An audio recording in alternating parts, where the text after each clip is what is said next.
Hey, what's up, Queen and Drones?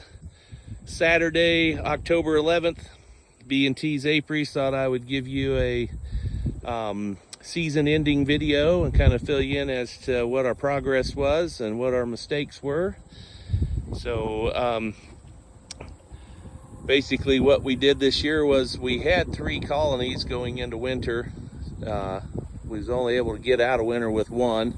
We lost 2 of them about the end of February, early March. And the colony that survived was this one right here that you're looking at. And so we were only able to have 1 colony for honey production, which was kind of a bummer. I was looking forward to having several.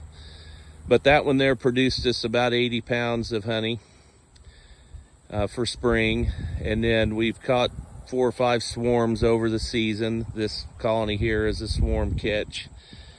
That one there, the box D, that's a swarm catch.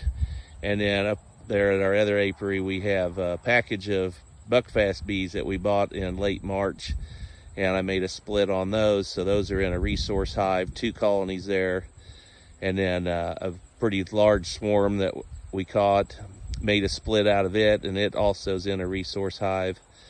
And then a smaller swarm late in the season that we just let it go, and it's in one side of a resource hive. So we'll do a video on that. I'm going to try some different things up there moving into winter. But anyway, so really for the update, we only had 1 hive for honey production, which produced us about 80 pounds of honey off of that hive.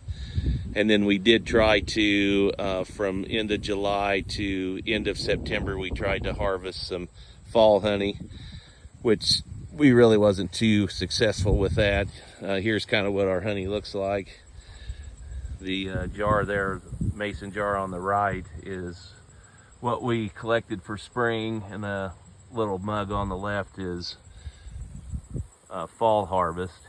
You can't really tell the color difference. It does have a slight color difference, a little darker with the fall, but it definitely has a definitely flavor profile is different. So anyway, we got 29 pounds, I think, of fall flow there. So a little over 100 pounds, I guess. Not too bad. I wish we had more, but that's all right. Keeps us with our own stock of honey, and we're able to get some of our regular customers what they need. So that works out for us. If you're ever looking at any of my videos, if you see a hive that has a yellow box on it, I kind of colored code everything. And the yellow boxes we are collecting honey. Those are honey supers. And then if you see a white box, that is our feeder system that's in play. And so that's what we're doing right now. We're feeding the bees with this type of system right here. These mason jars, so we're able to get a gallon of 2-to-1 syrup water in here. And the jars have holes in them in the bottom. There's a screen over the top of that, or underneath that, and the bees will just come up and drink the water out of the jar, and then they're pretty easy to come and fill. You don't really have to get suited up, and just fill them up. I do it once a week. I probably could do it sooner than that. They probably run out sooner than that, but takes me a little while to get it all prepared and up here.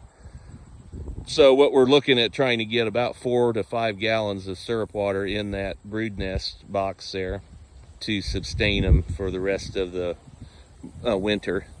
And I'm going to try something different this year. We normally would do a candy board on top of that liquid feed, take the liquid feed off when it gets really cold and put a candy board on. But what I found is there's a lot of leftover sugar on those candy boards that the bees don't get to, and then I've got to try to get it melted down and turned into something that we can use. So we're going to try not to do the candy board this year. We're just going to liquid feed throughout the entire year.